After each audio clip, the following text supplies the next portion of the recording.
বললাম, দেখুন আমি যা যা এতদিন ধরে বলে এসেছিলাম সেই জিনিসগুলোই আজকে দেখলাম যে বাজেটে এসছে। আমি যতবার চিঠি পাঠিয়েছি প্রধানমন্ত্রীকে তার দেখলাম প্রত্যেকটা প্রতিফলন আছে, এবং এবারেও আমি যখন বাজেটের আগে ফিনান্স সেক্রেটারিকে পাঠিয়েছিলাম, মাননীয় মুখ্যমন্ত্রী বলেছিলেন, সেগুলোর প্রতিফলন দেখতে পেলাম। তার জন্য আমি কৃতজ্ঞ আমার মুখ্যমন্ত্রী এবং আমাদের অর্থমন্ত্রী ডক্টর স্বপন দাশগুপ্তর কাছে, যে আমার যেভাবে যেহেতু আমি অর্থনীতি নিয়ে এবং গ্রামীণ অর্থনীতির ওপরে যেহেতু আমি রিসার্চ করেছিলাম, এবং গত 3 বছর আইআইটি খড়গপুরেতে dissemination on semiconductor, VLSI, robotics, machine learning এর ওপরে কাজ করেছিলাম, এবং সারা পৃথিবী ঘুরে বেরিয়েছিলাম তার জন্য, হার্ভার্ড থেকে, এমআইটি থেকে শুরু করে ইউরোপিয়ান ইউনিভার্সিটিস গুলো। এবং গত বছরও 3 মাস আমি ইউরোপেতে ছিলাম। তো ইউরোপ থেকে ফিরেও আপনাদেরকে বলেছিলাম যে আমাদের পশ্চিমবঙ্গে সেমিকন্ডাক্টর হাব খুলতে হবে, ভিএলএসআই ডিজাইন সেন্টার খুলতে হবে। তার প্রত্যেকটা এই বাজেটে আছে।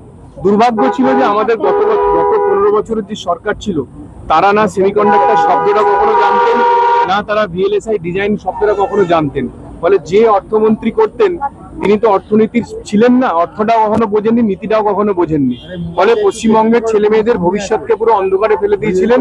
এবং আজকে আমি অত্যন্ত ভাগ্যবান যে আমি সেই পশ্চিমবঙ্গ সরকারের একজন অংশীদার হিসেবে কাজ করছি, যার মুখ্যমন্ত্রী এবং যার অর্থমন্ত্রী তারা অ্যাটলিস্ট আজকের যুগ, আজকের যে টেকনোলজি, সেমিকন্ডাক্টর থেকে চিপ ডিজাইন থেকে ভিএলএসআই থেকে শুরু করে এমএল থেকে শুরু করে রোবোটিক্স থেকে শুরু করে তারা বুঝেন, এবং সেটা প্রত্যেকটা বাজেটে আমাদের রেখেছেন। এবং ভবিষ্যৎ ছেলেমেয়েদের প্রোটেকশন দেওয়ার জন্য, তাদের প্রজন্মকে উন্নত করার জন্য সব রকম আছে আমাদের এই বাজেটে আছে।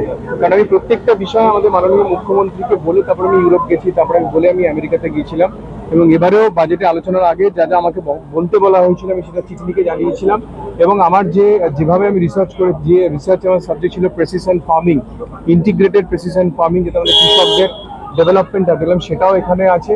এবং আমি চেয়েছিলাম যে আরও একটা আইআইটি হোক, আর একটা আইআইএম হোক, মেডিকেল কলেজগুলোকে ওপেন করে দেওয়া হোক, ইঞ্জিনিয়ারিং কলেজ আরো বেশি করে করা হোক, স্কিল ডেভেলপমেন্টের জন্য আরো অনেক রাস্তা খুলে দেওয়া হোক।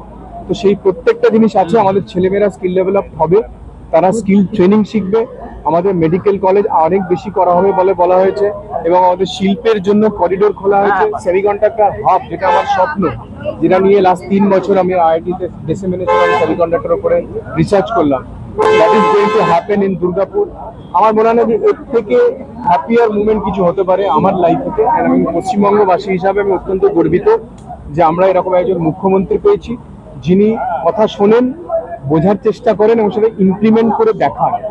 তিনি ওই বিধানসভাতে বসে উল্টোপাল্টা কথা বলেন না, তিনি যেটা ভাবেন, যেটা করেন, সেটা সারা পশ্চিমবঙ্গের সবার কথা ভেবে করেন। যেমন কৃষকদের কথা ভেবেছেন, তেমনি প্রোগ্রেসিভলি স্টুডেন্টদের কথা ভাবছেন, এবং সেখানে মায়েদের, বোনেদের সবার কথা ভেবেছেন।